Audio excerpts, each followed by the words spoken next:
Salut, je vous salue encore en cette matinée de percée où nous croyons que Dieu est au rendez-vous pour nous faire du bien. Ce matin, le Seigneur a une pensée pour nous, une parole de vie. Il s'agit de rendez-vous divin. Et pour ce, nous lisons dans Luc chapitre 19, versets 1 à 5. La Bible dit, Jésus étant entré dans Jéricho, traversait la ville. Et voici un homme riche appelé Zachée, chef des publicains, cherchait à voir qui était Jésus. Mais il ne pouvait y parvenir à cause de la foule, car il était de petite taille. Il courut en avant et monta sur un sycomore pour le voir, parce qu'il devait passer par là. Lorsque Jésus fut arrivé à cet endroit, il leva les yeux et lui dit, Zachée, hâte-toi de descendre, car il faut que je demeure aujourd'hui dans ta maison. Rendez-vous divin. J'aimerais te dire que Dieu te donne rendez-vous ce matin, en cette journée, en cette saison, peu importe ce que tu vis. Vous savez, le passage entre un état et un autre de votre vie se décide souvent autour d'une rencontre, autour d'un rendez-vous. Ça peut être un rendez-vous d'affaires, ça peut être une entrevue, ça peut être un rendez-vous médical, mais généralement, à la croisée, au dehors de ce rendez-vous, vos vies peuvent changer. Quelque chose peut changer pour le bien ou pour le pire, pour le meilleur ou le pire. Mais autour d'un rendez-vous, c'est là que des grandes décisions se font. C'est là qu'il y a des choses qui entrent dans nos vies. C'est là qu'il y a parfois des choses qui sortent dans nos vies. Nos vies ne sont plus jamais les mêmes après certains rendez-vous. Mais laissez-moi vous dire, aujourd'hui et dans ce texte, dans ce message, il ne s'agit pas d'un rendez-vous que vous avez avec un homme. Il ne s'agit pas d'un rendez-vous que vous avez avec, je ne sais pas, un futur employeur, avec, je ne sais pas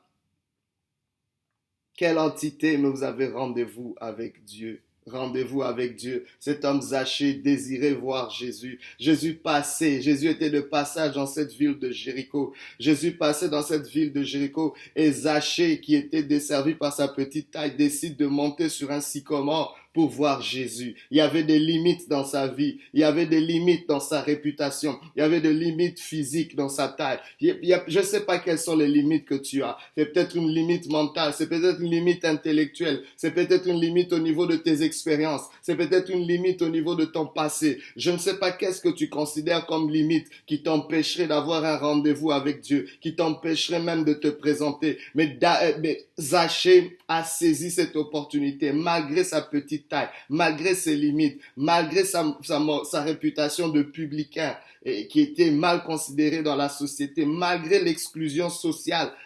Zachée décide de monter sur un sycomore. Il décide de monter sur un arbre pour avoir accès à Jésus, pour voir Jésus. Mais Zachée n'a pas compris une chose, c'est que le fait qu'il monte sur cet arbre n'était pas juste pour qu'il se positionne pour voir Jésus, mais c'était en réalité, oh my God, c'était une façon pour lui d'être localisé par le Seigneur Jésus, parce que dès qu'il monte, le Seigneur lui dit, Zachée, descends rapidement, car aujourd'hui, pas demain, je dois loger chez toi. My God. Vous savez pas parfois comment le Seigneur peut, entrer dans nos vies. La Bible déclare, si tu entends sa voix aujourd'hui, n'endurcis pas ton cœur. Il frappe à la porte de ton cœur. Il nous interpelle d'une manière ou d'une autre. Vous savez, le Seigneur peut prendre plusieurs formes dans nos vies, mais parfois nous ignorons cela et nous lui ouvrons pas la porte. Regardez, dans cette même ville de Jéricho, il y a plusieurs centaines d'années avant cet événement, Jéricho, qui était la première ville que les enfants d'Israël ont dû conquérir pour posséder la terre promise sous Josué. Jéricho était barricadé, Jéricho était une forteresse. En réalité, Jéricho était un hôtel érigé à des dieux païens qui empêchait l'accès de Dieu, qui empêchait l'accès des enfants d'Israël sur ce territoire. Donc c'était la première, il fallait renverser cet hôtel. Et on voit comment Jéricho a été écrasé, renversé par Dieu lui-même. Mais regardez qu'est-ce qui se passe ici. À Jéricho même, il y avait une femme. Oh my God. Elle a saisi une opportunité. Cette femme était une femme de mauvaise vie, c'était une prostituée. Mais elle a ouvert la porte aux espions qui avaient été envoyés par Josué. Waouh! Et en ouvrant cette porte, elle a reçu le salut de sa famille, le salut de sa vie. Sa vie a été épargnée. Elle n'a pas subi le sort de tous les habitants de la ville parce qu'elle a saisi ce rendez-vous divin. Je ne sais pas, ça peut prendre plusieurs formes. Ça peut être par votre hospitalité, ça peut être par l'aide que vous faites à quelqu'un. Je ne sais pas quelle forme Dieu va prendre pour vous amener dans un rendez-vous divin, mais laissez-moi vous dire, il faut le saisir. Ça prend une certaine sensibilité pour saisir cela. Ne regardez pas vos limites, peu importe vos limites, mais vous devez aller au-delà de ces limites pour vous positionner, pour vous rendre visible. Et ce qui nous rend visible devant Dieu, ce n'est pas nos émotions, ce n'est pas nos apparences, mais c'est l'état de nos cœurs. En réalité, le geste que Zachée posait en se mettant sur ce sycomore, c'était un acte de foi. C'était son cœur qui s'approchait de Dieu. La Bible ne dit-elle pas, approchez-vous de moi, je m'approcherai de vous. Zachée fait un retournement. Zachée fait un revirement dans sa vie. C'est un acte de foi. Dieu cherche la foi. C'est la foi qui nous rend visibles devant Dieu. La foi nous positionne à être visibles devant Dieu. Jésus voit sa foi. Jésus le vit à cause de la foi. Pourquoi Jésus ne l'avait pas vu quand il était au milieu de la foule? C'est quand il pose un acte singulier. Parce que la foule était là, mais Zachée, ça lui a pris quelque chose pour être visible. Une foi, au-delà de ses limites, au-delà de sa petitesse. Je ne sais pas quel acte de foi tu peux poser pour que tu sois visible à Dieu. Alléluia. Oui, Dieu voit tout, mais c'est la foi qui te distingue au milieu de tous. Ta foi, elle est unique. Ta foi, elle est particulière. Ta foi, elle est personnalisée. Oh, j'aimerais te dire qu'il y a une foi que toi seul peux déployer, que personne d'autre ne peut déployer. Et c'est important pour nous de saisir cela. Et Jésus le voit, il lui dit, descends rapidement. Il y avait une urgence, il devait descendre rapidement.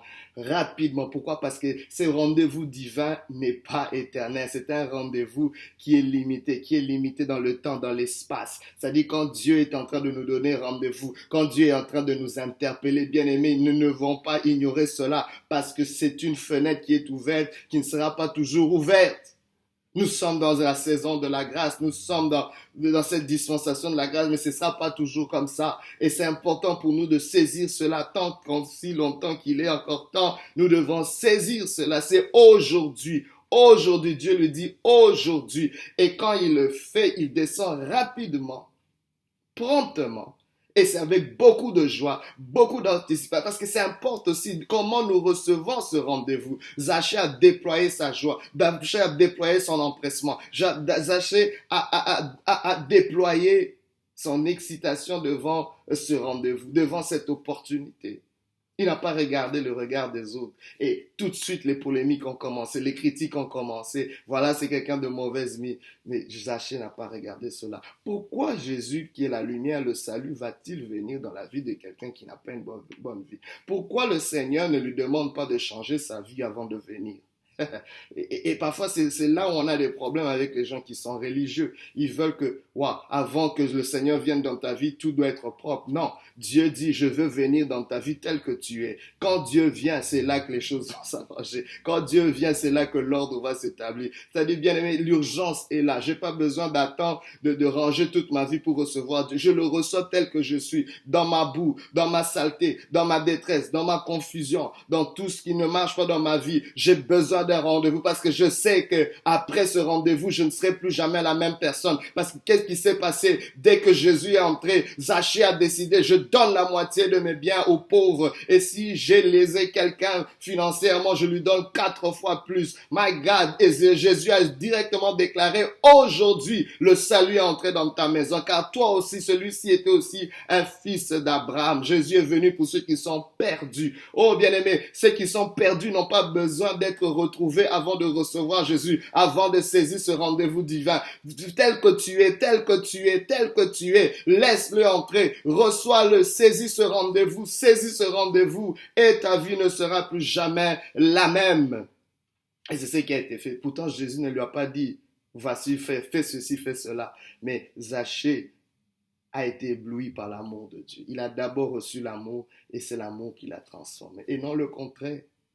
Beaucoup nous voulons changer avant de recevoir l'amour de qui que ce soit. Beaucoup nous voulons se sentir dignes de recevoir l'amour de Dieu ou de qui que ce soit. Non, c'est pas comme ça que ça marche. L'amour de Dieu nous rend dignes. Le regard de Jésus l'a rendu digne. Le regard d'amour, de compassion, d'acceptation, le bienvenu de Jésus a transformé sa vie. Aujourd'hui, le Seigneur te regarde. Son regard est un rendez-vous. Ne n'ignore pas ce regard. Reçois-le dans ta vie. Sois béni au nom de Jésus et que le Seigneur te fasse énormément du bien.